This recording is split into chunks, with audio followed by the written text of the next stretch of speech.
नमस्कार, मैं हूं संजय शर्मा। आप देख रहे हैं 4 PM यूपी। ये होती है वक्त वक्त की बात। ये होता है समय समय का खेल। जिस ट्रंप को लोग दुनिया का सबसे ताकतवर समझ रहे थे, उस ट्रंप की अपने देश में ऐसी की तैसी होकर रह गई है। लाखों लोग, करोड़ लोग सड़कों पर आ गए हैं, ट्रंप का विरोध कर रहे हैं। दूसरी तरफ ईरान में लाखों लोग सड़क पर आ गए हैं, अपने सैनिकों का, अपनी सरकार का समर्थन कर रहे हैं। ये होती है असल में अपने नेता के प्रति दीवानगी की चाहत, अपने नेता के प्रति इश्क वाली चाहत। ट्रंप का सबसे बुरा दौर चल रहा है, धमकी दे रहा है हम परमाणु हमला कर देंगे। ईरान ने भी कहा कि हम भी गूगल और एप्पल को निशाना बनाएंगे। यानी दुनिया एक बड़ी तबाही की तरफ बढ़ रही है। अभय दुबे जी से मैंने शानदार बातचीत की है, ले चलता हूं आपको अभय दुबे जी के पास। जरूर सुनिएगा, काफी नई जानकारियां हैं इस बातचीत में। 4 PM न्यूज नेटवर्क में बहुत बहुत स्वागत है अभय दुबे जी आपका। तकदीर का खेल देखिए, अमेरिका में लाखों लोग, 1 करोड़ लोग सड़क पर हैं, ट्रंप का विरोध कर रहे हैं कि भाई ट्रंप बाबू, आपने तो अमेरिका को तबाह कर दिया। पोप कह रहे हैं कि खून से रंगे हुए हाथों को भगवान माफ नहीं करता, क्षमा नहीं करता यीशु। दूसरी तरफ ईरान में लोग सड़कों पर निकले हैं, अपने सुरक्षा बलों के साथ यूनिटी दिखा रहे हैं कि हम अपने देश के, अपनी सुरक्षा बलों के साथ हैं। ये किसी भी मुल्क के राष्ट्राध्यक्षों की नीयत पर साफ साफ बताता है कि मुल्क के, राष्ट्र के लोग जो हैं वो कैसे हैं। क्या महसूस करेंगे आप कि अमेरिका में जो विरोध बढ़ता जा रहा है, ट्रंप का जो नुकसान होता जा रहा है, जो छवि खराब हो रही है, और जिस तरह ईरान के लोग एकजुट हो रहे हैं, समर्थन कर रहे हैं। अब ट्रंप भी कह रहे हैं कि भाई हमें मतलब नहीं है, जिसको तेल खरीदना हो खरीदो। इजराइल पक्ष में नहीं है कि सैनिक भेजे, अपने साथ में उतारे। बहुत बुरी हालत में फंस गए हैं ट्रंप बाबू, आपका क्या कहना है? देखिए, अमेरिका के नागरिकों का जो युद्ध विरोध है और ट्रंप विरोध है वो बहुत ही स्वाभाविक है। और ईरान के नागरिकों का जो अपनी सेनाओं के साथ उनकी जो एकजुटता है वो भी स्वाभाविक है। क्यों स्वाभाविक है ये मैं आपको बताता हूं, और उसका कारण बड़ा साफ है और ऐतिहासिक है, और हम लोग हमेशा इस बात को रेखांकित करते रहे हैं। सबसे पहली बात है कि अमेरिका की फौजें कभी अपनी राष्ट्रीय सीमाओं की रक्षा के लिए युद्ध नहीं करती। अमेरिका की फौजें कभी अपने राष्ट्रीय स्वाभिमान की रक्षा के लिए युद्ध नहीं करती। अमेरिका की फौजें अपनी राष्ट्रीय संप्रभुता की रक्षा के लिए युद्ध नहीं करती। वो अपने नागरिकों को बचाने के लिए युद्ध नहीं करती। अमेरिका के पूरे इतिहास में अमेरिका की फौजों ने कभी भी अपने लिए युद्ध नहीं किया है। वो हमेशा अमेरिका की दुनिया में जो दादागिरी है अमेरिका का जो साम्राज्य है, उस साम्राज्य को का विस्तार करने के लिए युद्ध करती हैं, या किसी देश को, जो अमेरिका जिसको अपराधी मानता है, हमारा विरोधी है, उसको दंडित करने के लिए युद्ध करती हैं।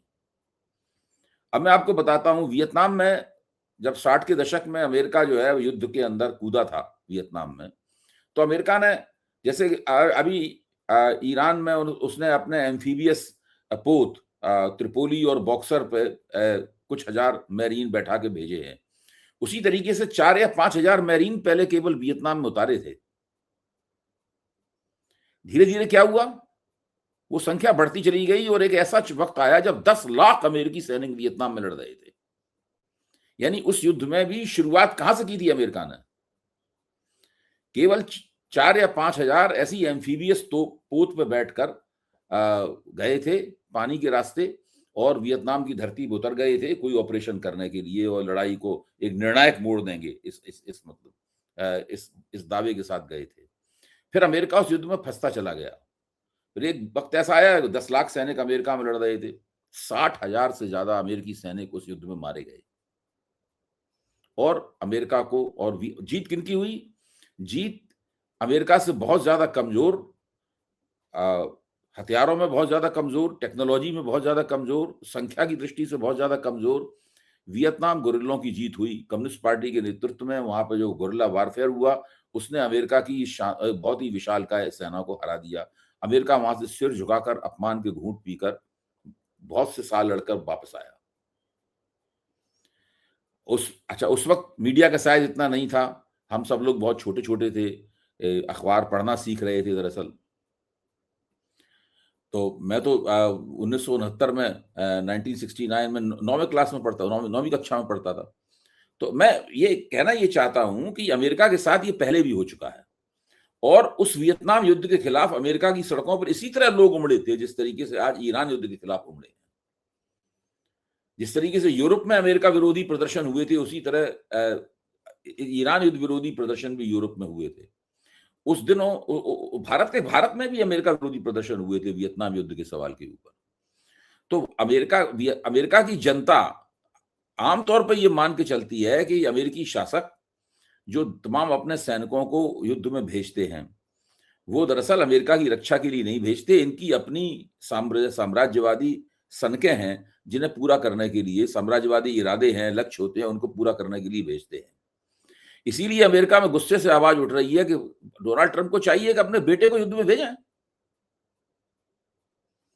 और डोनाल्ड ट्रंप को ड्राफ्ट डॉजर कहा जाता है। ड्राफ्ट डॉजर का क्या मतलब हुआ? ड्राफ्टिंग का मतलब होता है सेना में भर्ती, और डॉजर का मतलब होता है सेना में भर्ती का जो नियम है उसको चकमा देना। भाई जब डोनाल्ड ट्रंप युवा थे तो उनके सामने भी सेना में भर्ती करने का एक अनिवार्य कुछ दिनों के लिए सेना में नौकरी करने का भर्ती करने का मौका था इनके पास, लेकिन तभी तबीयत खराब होने का बहाना करके ये बच गए थे, अपने आप को बचा लिया था इन्होंने। खुद जो बंदा सेना में जाने के लिए तैयार नहीं हुआ, जिसका बेटा सेना में जाने के लिए तैयार नहीं हुआ, जिसका दामाद सेना में जाने के लिए तैयार नहीं हुआ, वो इस वक्त अमेरिकी नौजवानों को ईरान खाड़ी युद्ध की आग में झोंक रहा है, और एक ऐसे युद्ध में झोंक रहा है जिसका अमेरिका फर्स्ट की उनकी घोषित नीति से कोई ताल्लुक नहीं है। तो लोग ये कह रहे हैं कि अमेरिका फर्स्ट है ही नहीं, ये तो इजराइल फर्स्ट है, हम इजराइल के युद्ध को हम क्यों लड़ें? ये तर्क वहां पर लोग दे रहे हैं लगातार। और उसके मुकाबले अगर आप ईरान में देखें, ईरान की जनता कोई ऐसा नहीं है, मैं मानता हूं कि वो इस्लामिक रिवॉल्यूशन के जो आयतुल्लाहों का जो शासन है उससे बहुत ज्यादा खुश रहे हो। अभी जनवरी के महीने में ही आप देखिए वहां पर जो इस शासन के खिलाफ जो बगावत हुई थी, उस बगावत में शासन ने, रिवोल्यूशनरी गार्ड्स ने बहुत से ईरानियों को जो उनके खिलाफ खड़े थे उनको जान से मार दिया।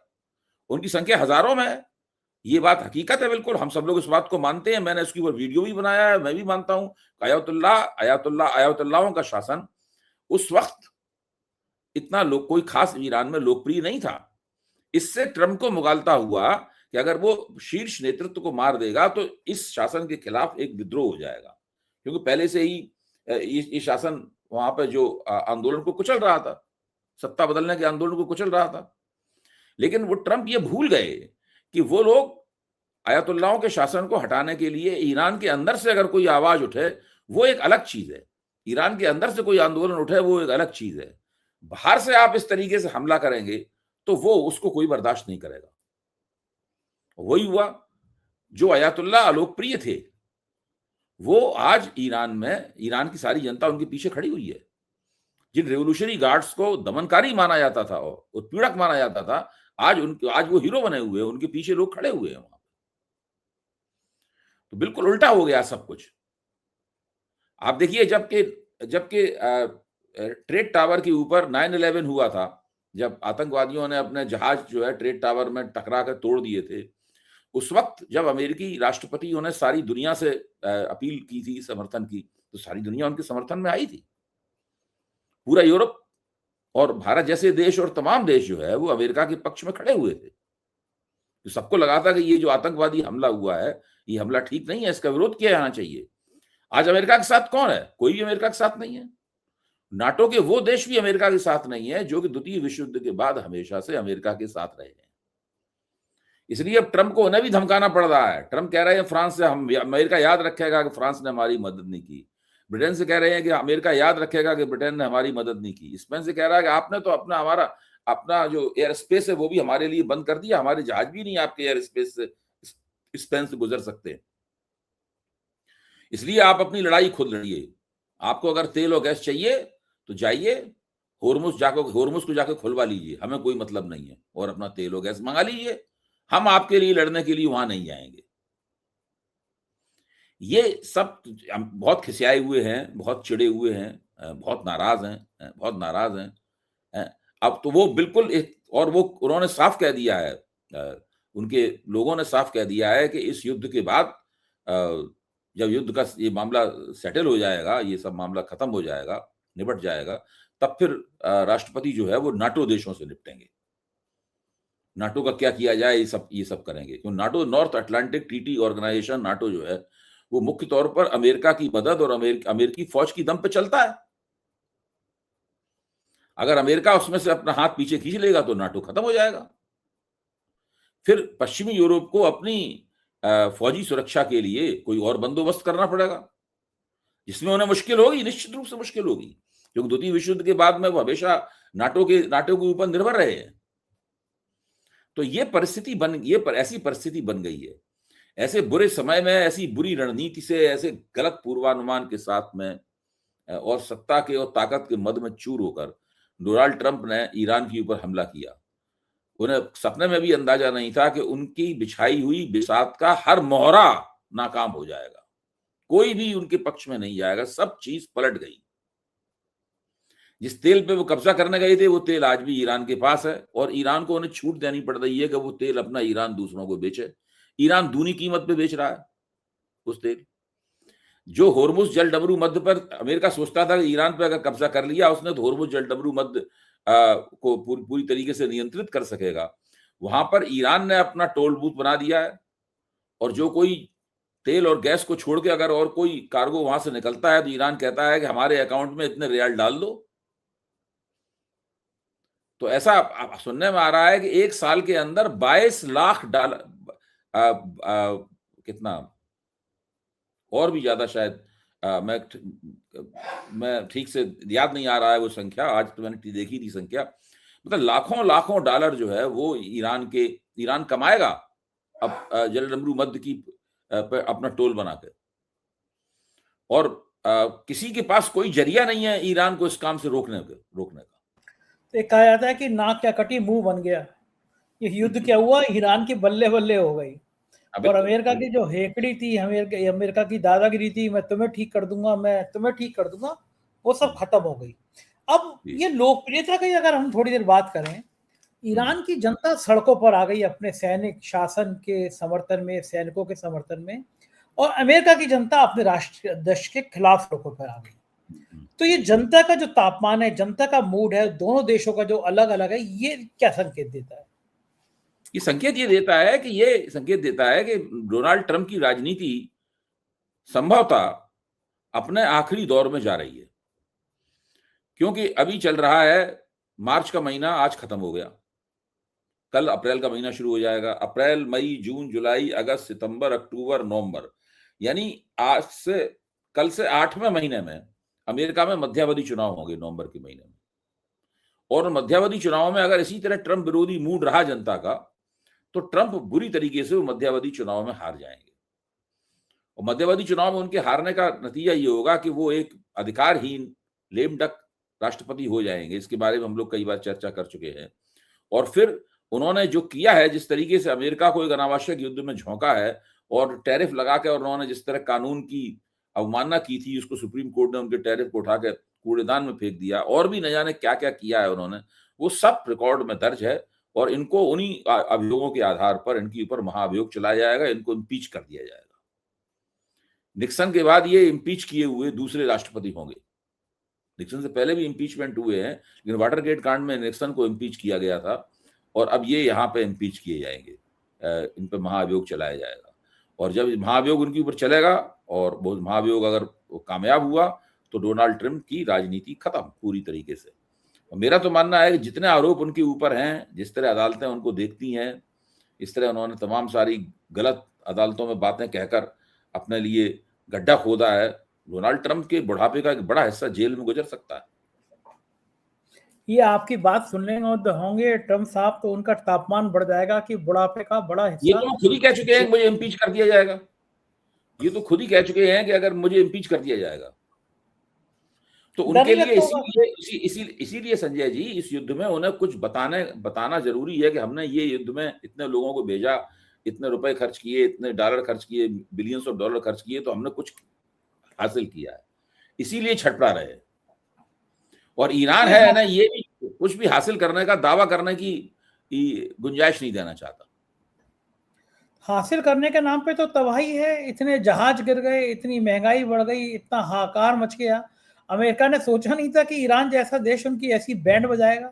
दर्जनों जहाज गिर गए और अब सैनिकों को बलि पर चढ़ा रहे हैं। आप सोचिए कि ऐसी जगह पे सैनिकों को भेज रहे हैं जो ईरान कह रहा है आइए स्वागत है, एक भी आदमी बिना ताबूत के वापस नहीं जाएगा। ईरान के लोगों की हिम्मत सबके सामने, डरते नहीं है ईरान के लोग। पता है मौत सामने खड़ी है तब भी वहीं बैठे रहते हैं। खेमनेई साहब उदाहरण थे कि पता था कि मौत आ रही है लेकिन डरे नहीं, वहीं बैठे रहे। तो ये कि अमेरिका के राष्ट्रपति क्या ईरान के लोगों की हिम्मत का मुकाबला कर लेंगे?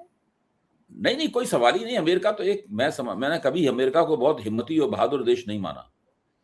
भाई आप दुनिया के एक कोने में, आपके ऊपर हमला तो हो नहीं सकता है कोई।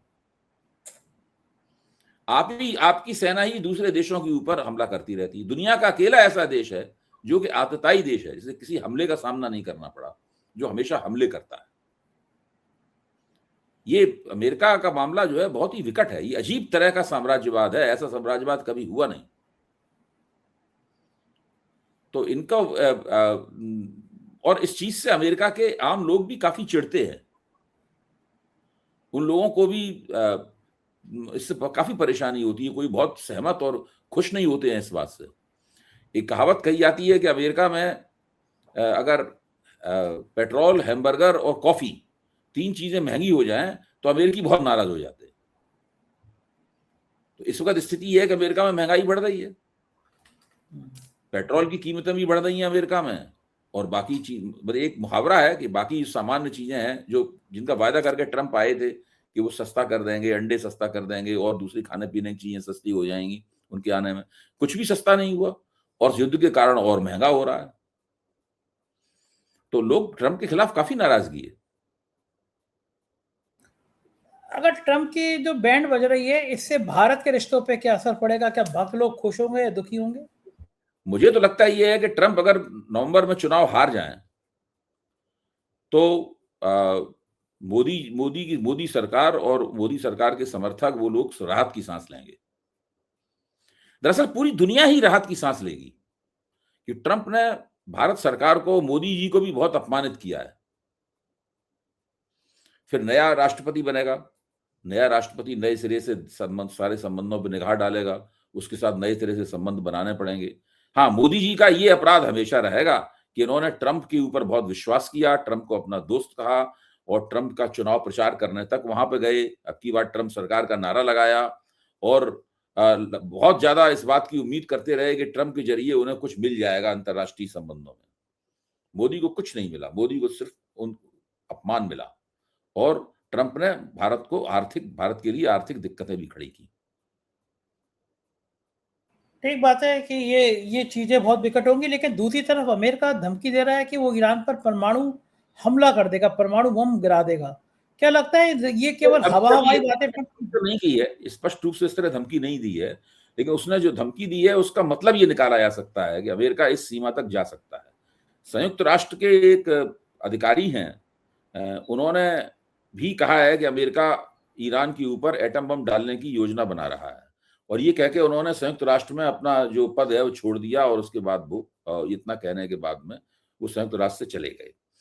तो इस बात की चर्चा तो हो रही है कि ट्रंप आखिर में चिढ़कर ये कर सकते हैं, लेकिन अगर ट्रंप ने ऐसा किया तो एक तो मानवता के खिलाफ बहुत बड़ा अपराध होगा, क्योंकि बहुत लोग उसके अंदर मारे जाएंगे, बहुत भयंकर होगा वो, जिसके बारे में सोचना भी उचित नहीं है। लेकिन इससे ट्रंप बचेंगे नहीं। ऐसा नहीं है कि ऐसा करके वो अमेरिका के अंदर बहुत लोकप्रिय हो जाएंगे और वो इम्पीचमेंट से बच जाएंगे, या उन्हें अमेरिका कहने लगेगा कि भाई हमें ये 10-20 साल के लिए नहीं अपना राष्ट्रपति बना दोगे, उन्होंने बहुत बड़ा तीर मारा है ईरान के ऊपर एटम बम गिराकर। इससे ट्रंप का बचाव नहीं होगा। यहां तक ये सब काम करने से ट्रंप की अपनी पार्टी, रिपब्लिकन पार्टी की भी छवि खराब हो रही है।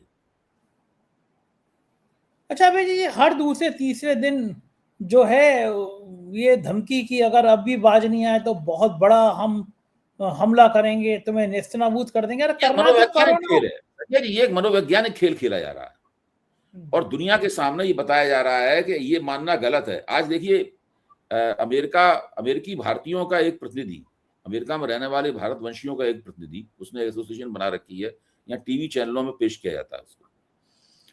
तो वो कह रहा है कि नहीं बिल्कुल कहना गलत है कि ईरान ने ये कर दिया, वो कर दिया, ईरान घुटनों पे आएगा, ये करेगा, वो ट्रंप से भी ज्यादा ट्रंप की भाषा बोल रहा था वो। तो उसको कई विशेषज्ञों ने डांटा भी कि अब आप भारतवासियों की तरफ से मत बोलिए, आप अमेरिकी हैं, आप अमेरिकी हैं, आप केवल भारत में भारतीय वैसे हैं देखने में, लेकिन हैं अमरीकी। भारतीयों को अपना निर्णय लेने दीजिए, आप अपनी तरफ से मत बोलिए। तो ये सब जो हो रहा है, ये एक तरह का साइकोलॉजिकल खेल है, और ईरानी इस साइकोलॉजिकल खेल को बड़े अच्छे तरीके से खेल रहे हैं। वो ये जानते हैं कि आंखों में आंखें डाल के एक दूसरे की तरफ देख रहे हैं, जो पहले पलक झपकाता है वो हारता है। ईरानियों ने अभी तक पलक नहीं झपकाई। अच्छा, ये ईरान भी कम नहीं है, वो कह रहा है अब हम भी आर पार की जंग करेंगे और जो है हम भी गूगल और एप्पल पर हमला करेंगे। सब कुछ करेंगे, करेंगे भाई, वो सब कुछ करेंगे। उनको अपने अपने अपने वो अपने अस्तित्व के लिए लड़ रहे हैं। ट्रंप ईरान के तेल के लिए लड़ रहे हैं, ट्रंप अपनी चौधराहट के लिए लड़ रहे हैं। कितना दोनों बातों में फर्क है, ये कितना फर्क है। गूगल और एप्पल पर हमले जैसी खबरें आएंगी, मतलब उनका कहना है कि जो अमेरिका कंपनियां हैं उन पर सीधे सीधे हमले करेंगे, तो ये तो बहुत चिंताजनक बात है ना कि गूगल पे अगर हमला हो गया कहीं, एक झटके में पूरे दुनिया का नेटवर्क खत्म हो जाएगा। याद है कुछ गूगल में जरा सी परेशानी आई थी, सब फ्लाइटें रुक गई थी दुनिया की।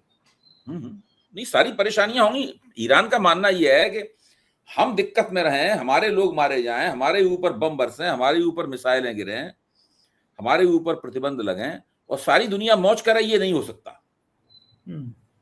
दुनिया को भी तकलीफ होगी। इसीलिए उसने हाइब्रिड वार की तकनीक अपनाई है। उसने कहा हम बमों का जवाब मिसाइलों से देंगे, और साथ में हम तेल की नाकेबंदी कर देंगे, ऊर्जा की नाकेबंदी कर देंगे, जो उसने कर दी है। ईंट का जवाब पत्थरों से। वो तो मैं तो ये कहूंगा कि उसने ईंट का जवाब जो है वो मिसाइल और नाकेबंदी से दिया है। हाँ, सही बात ये है। एक अलग तरह की रणनीति। हाँ, मिसाइलों से उन्होंने बमों का जवाब दिया, और उसके खिलाफ जो राजनीति की गई उसका जवाब उसने तेल की और गैस की नाकेबंदी से दिया है। हाँ, और ये करके उसने बाजी पूरी तरीके से पलट दी है। पूरी दुनिया एक बड़े संकट से गुजर रही है। भारत का रुपया जिस हिसाब से गिर रहा है अभय जी, डर लगने लगा है क्या होगा अब इतना रुपया गिरता चला जाएगा तो। नुकसान बहुत होगा भाई। एक तो तेल की कीमत बढ़ रही है, उसकी वजह से तेल महंगा हो रहा है, तो आपको तेल के ज्यादा पैसे देने पड़ेंगे। फिर आपका रुपया गिर रहा है साथ में। भाई ये तो एक हकीकत है कि जब से मोदी जी प्रधानमंत्री हुए हैं तब से दुनिया में तेल की कीमतें नहीं बढ़ी। तेल की कीमतें मोदी जी की खुशकिस्मती से कम रही। इसका मोदी जी ने जनता को कोई फायदा मिलने नहीं दिया। उसमें उन्होंने अपनी टैक्स वैक्स लगा के खूब पैसा, उन्होंने तेल कंपनियों ने पैसा चीरा, भारत सरकार ने पैसा चीरा, वो फायदा हम लोगों तक कभी नहीं पहुंचा। अच्छा, अब तेल की कीमतें बढ़ रही हैं जम के। अब तो 112 और 120 के करीब तेल की कीमत लगभग दूनी होने जा रही है जितनी थी प्रति बैरल। तो एक तो आपको महंगे दामों में तेल खरीदना पड़ रहा है, दूसरे चूंकि डॉलर के मुकाबले आपका रुपया कमजोर हो गया है, इसलिए आपको और ज्यादा रुपए देने पड़ रहे हैं। तो आपको तो बहुत महंगाई, बहुत ज्यादा हर चीज महंगी पड़ रही है, बहुत ज्यादा, बहुत नुकसान हो रहा है भारत का। ठीक बात है। ऐसी स्थितियों में चीजें और खराब होती रहेंगी। बहुत बहुत शुक्रिया अभय जी, आपने मुझे समय दिया, बातचीत की। Thank you sir. ये थे अभय दवे जी। पूरी बातचीत आपने सुनी। ये जंग कहाँ जाकर रुकेगी कोई नहीं जानता। आपको, मुझे उम्मीद है ये बातचीत अच्छी लगी होगी। चैनल को सब्सक्राइब करिएगा, ज्वाइन करिएगा। और मैं फिर याद दिलाऊंगा कि 4 अप्रैल को शाम को 6 बजे 4 PM की तरफ से स्वानंद किरकिरे जी, अंतर्राष्ट्रीय गायक, लेखक, अभिनेता, उनका शो लखनऊ में अंसल में दयाल लॉन में किया गया है। बुक माई शो पर टिकट अवेलेबल हैं। आपको अच्छा लगे, मेरा साथ, मैं वहां रहूंगा, मेरे साथ रहने का मौका चाहिए, हम लोग एक दूसरे से बातें करें, तो फिर बुक माई शो पर टिकट बुक करा लीजिए। टिकट बहुत कम बचे हैं। शुक्रिया, थैंक यू।